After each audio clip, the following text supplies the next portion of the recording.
Melanie, can I talk to you for a moment? It's about that man, Trevor, that you brought over the other day. Are you seriously thinking of marrying that man? Huh? Where did this come from? Yes, I do. I already talked to you about this, didn't I?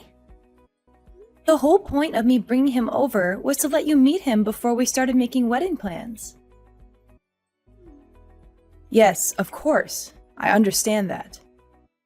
But have you not heard anything since then about how he had a change of heart and didn't want to get married anymore? You haven't heard about anything like that? What? What makes you think I would have heard something like that from him? Could you not just casually ask about something with such serious implications?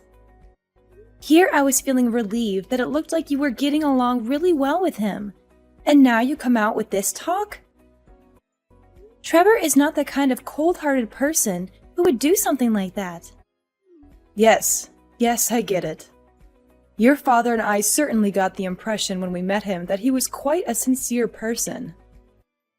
There's no way I would say something so terrible at someone you clearly have such feelings for.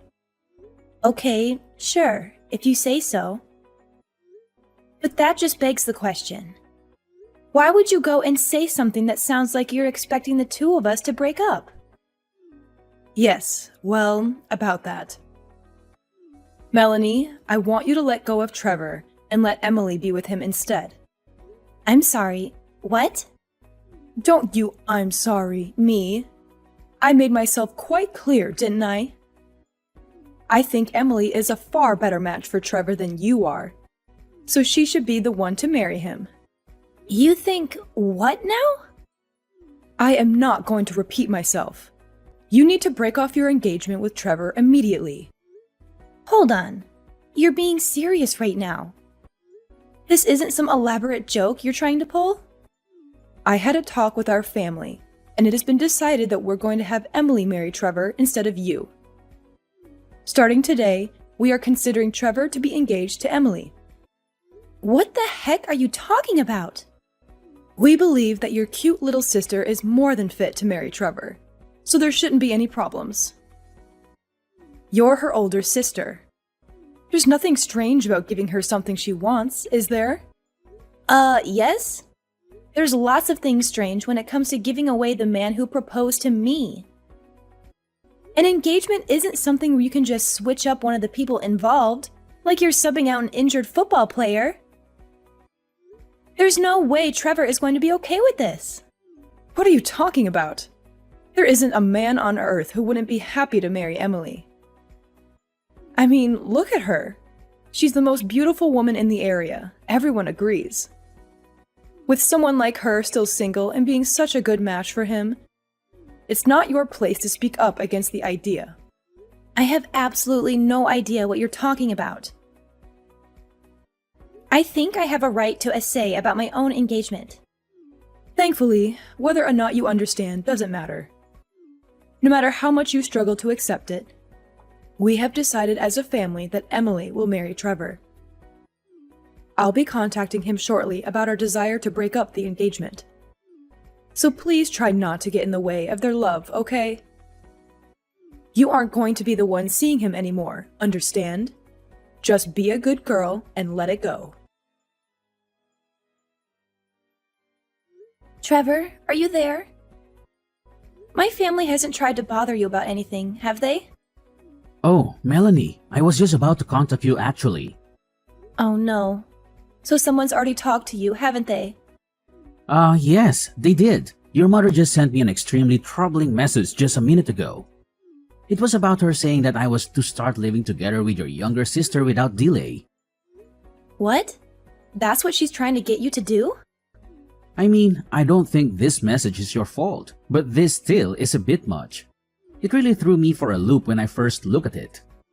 I think I see what happened. When you came to meet my parents the other day, they forced you to give them your number, didn't they? I'm sorry. I should have done something to try to stop them. Don't apologize. Huh? I just told you that I didn't think it was your fault, didn't I? You've done nothing wrong. I only gave your mother my number because I thought it would be essential to keeping track of what her intentions were with me. Well, that, and it probably wouldn't have looked good if I refused the request. Huh?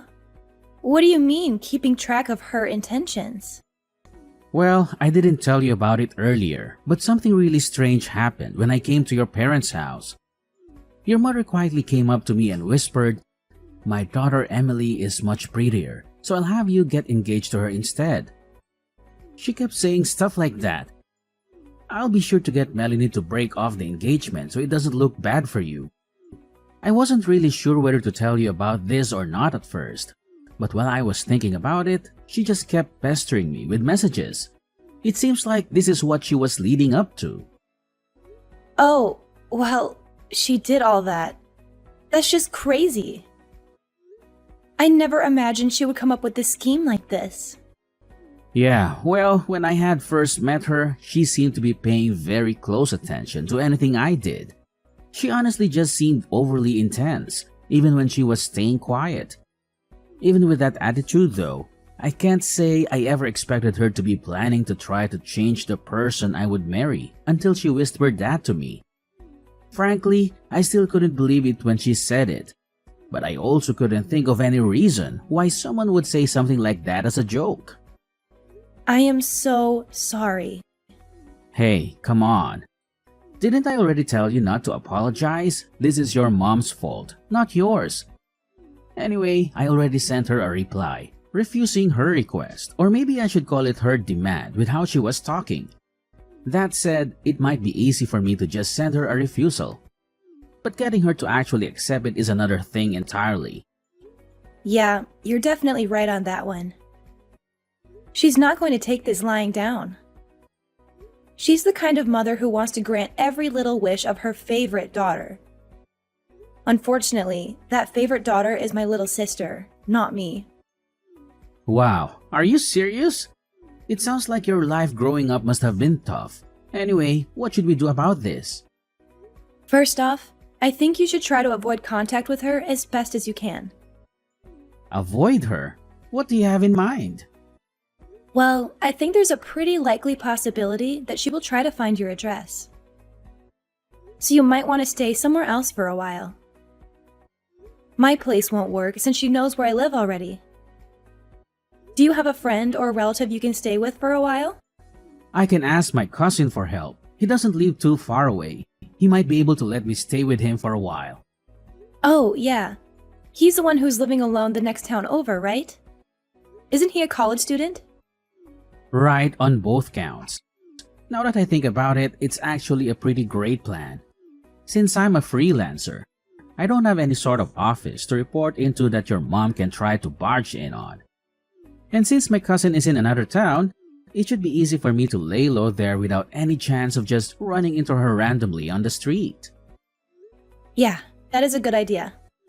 Okay, I'll contact him right away.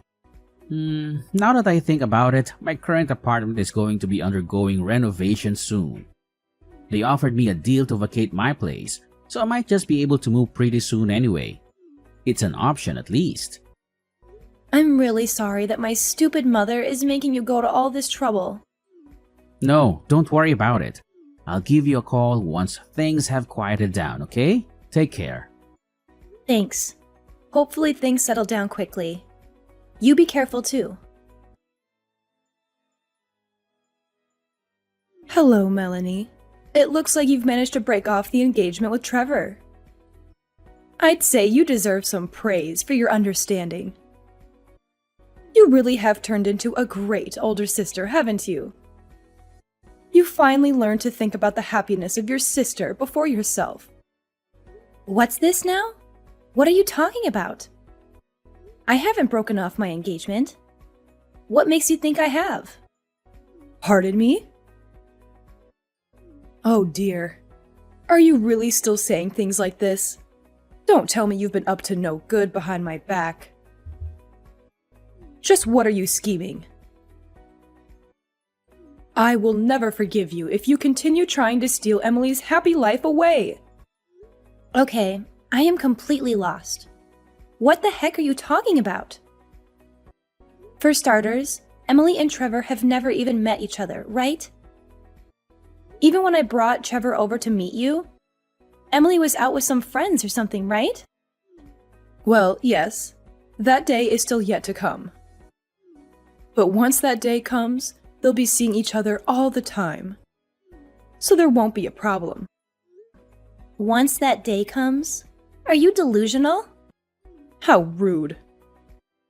Look, when Trevor came to see us, your father followed him home to figure out where he lived. Oh, you did you? Nothing wrong with that. Nothing creepy at all. Sure. Be quiet. I'm not finished. We sent Emily over there, and she should be introducing herself to him right now. Wait, are you serious? You actually tailed him home? What choice did we have? No matter how much we asked him, he just wouldn't tell us his address. How else were we going to find out?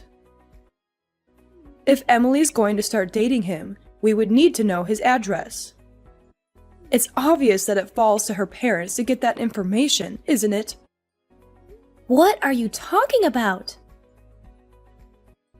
You are completely insane. None of this is anywhere near normal, let alone obvious. There you go with your rude remarks again. I thought it would be good to speak to you just in case, and it looks like I was right. Before you go trying to say anything, you should know that Trevor and Emily have already started dating. We even started having the two of them live together just 3 days ago. Having them live together? They have been hitting it off quite well. It looks like they've already started forging a deep bond. So you should just step aside and let it happen already. Ah, I see. Is that so? Well, yes, of course. You may not want to admit it to me, but I know you know how much better Emily is for him. Sure. Whatever. Okay, fine. So you won't need that monthly $2,000, right? Got it. Excuse me? What? $2,000 are you talking about? I'm not aware of anyone making monthly payments.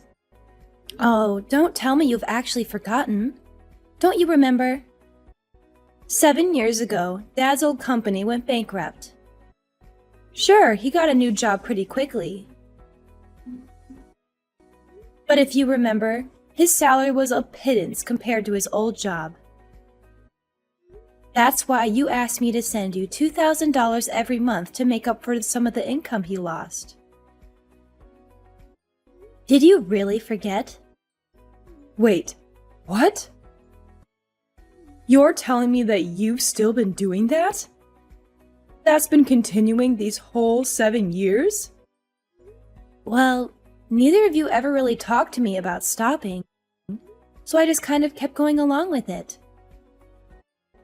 I mean, sure, I felt like giving you $2,000 a month was going a bit overboard. But I knew that at the time Emily was hard at work at a private high school and learning from extra tutors too. I figured those extra expenses added up quite a bit, so I didn't really complain. I thought you'd tell me when you didn't need the money anymore. My job pays me well enough that even with that amount going out every month, I was far from destitute anyway. So I just quietly accepted it. Despite what you may think, I do actually care about Emily after all. Though, frankly, the number one reason I kept sending you the money was that I knew she would leave the house eventually. Once she was supporting herself, especially once she got married, I knew she could handle herself just fine.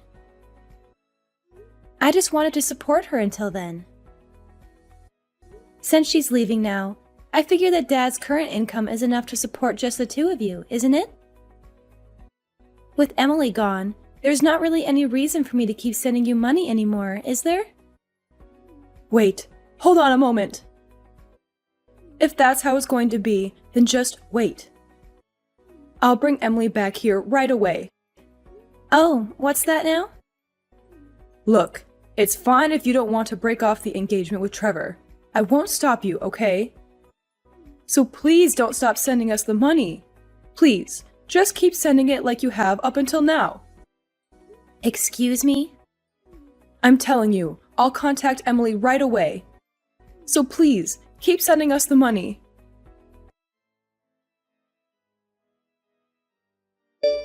Hey Trevor, the avoidance plan was a great success. Not only that, your idea of moving just made it that much better.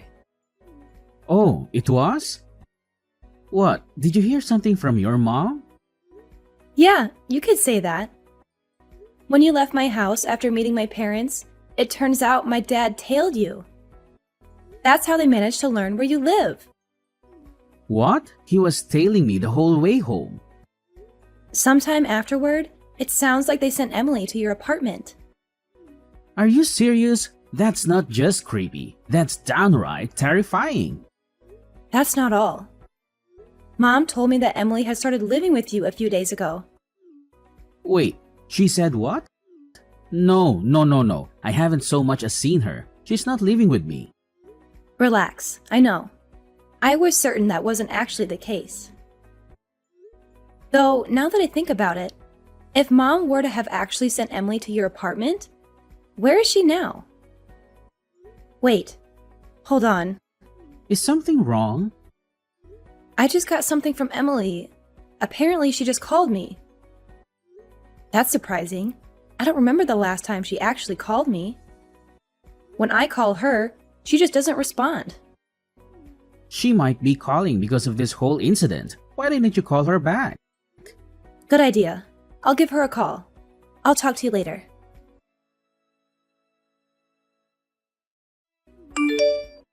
Melanie, pick up the phone. Do you have any idea where Emily is? Huh? Not just her. I went to Trevor's apartment and he wasn't there either. I was so sure that they had already started living together. But when I got there, I didn't find anyone. They couldn't have possibly ran away and eloped, could they? Well, you're half right, I suppose. What? Half? Well, I can say that her partner isn't Trevor, at least. What are you saying? What do you mean it isn't Trevor? I heard it all from Emily directly. Mom, you knew that Emily already had a boyfriend, didn't you? Well, Her boyfriend works in civil engineering, so he didn't exactly have a high salary, right? According to Emily, you seem to hate that about him. That's why you did everything you possibly could to get in the way of their relationship. And were scheming to split the two of them apart. Am I wrong? Well, what else could I do? If she married a man with such a pitiful salary, she'd be headed straight for a horrendous life of destitution. And that's why you tried to force her to marry Trevor, right? Well, of course. He's obviously a much better choice than some man who can barely earn a living doing a filthy job like civil engineering. So, putting aside your disgusting attitude towards some people's professions, I'm familiar with the company that Emily's boyfriend works at. That company actually pays a pretty high salary compared to the rest of that industry, you know? What? The company's president is quite a kind person and cares a lot for his employees. He knows that he expects a lot of physical labor from his employees, but he's done a great job of incentivizing them to do good work. Thanks to all of that effort, the employees there have a really trusting relationship with him, and he gives them all the benefits they really need. From what I understand, it's probably one of the best companies someone in that industry could work at. I'm guessing you just oppose Emily dating him based on what you thought of his job without actually looking into where he worked, right? I never thought that such a company could ever exist, especially in an industry like that. If you had actually listened to what Emily had to say, you would have known. Well, I guess it's too late to worry about that now. What do you mean it's too late?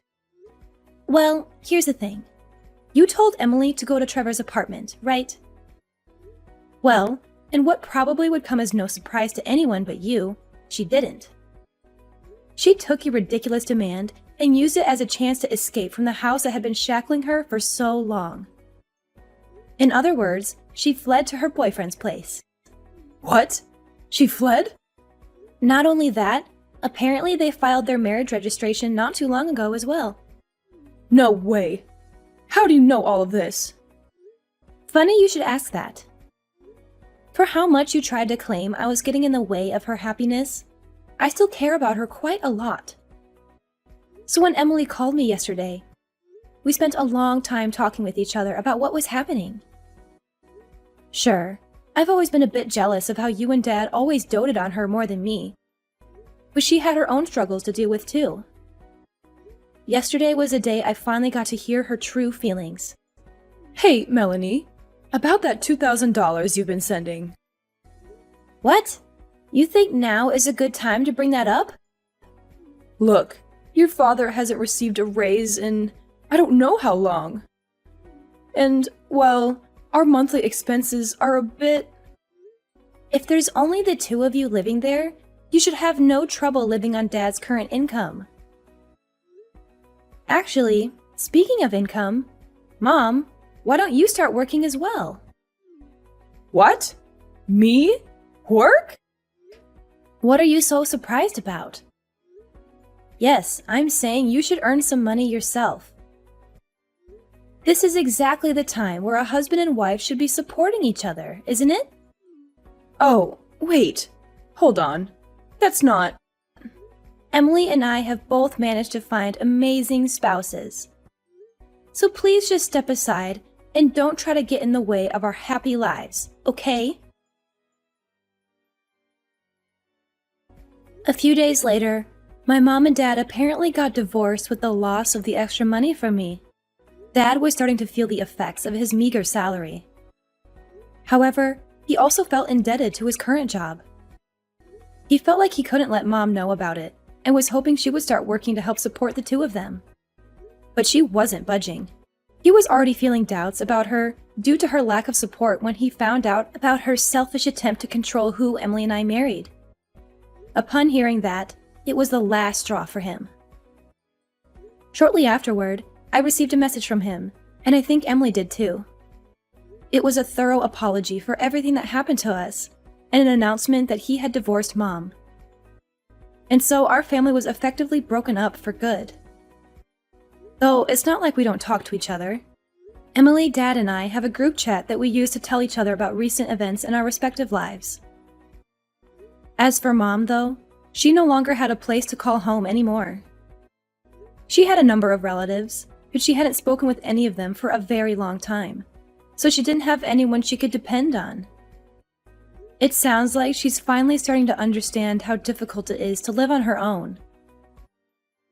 Now it seems she's lamenting over having to work a job with very low pay and is living a life full of sorrow and tears.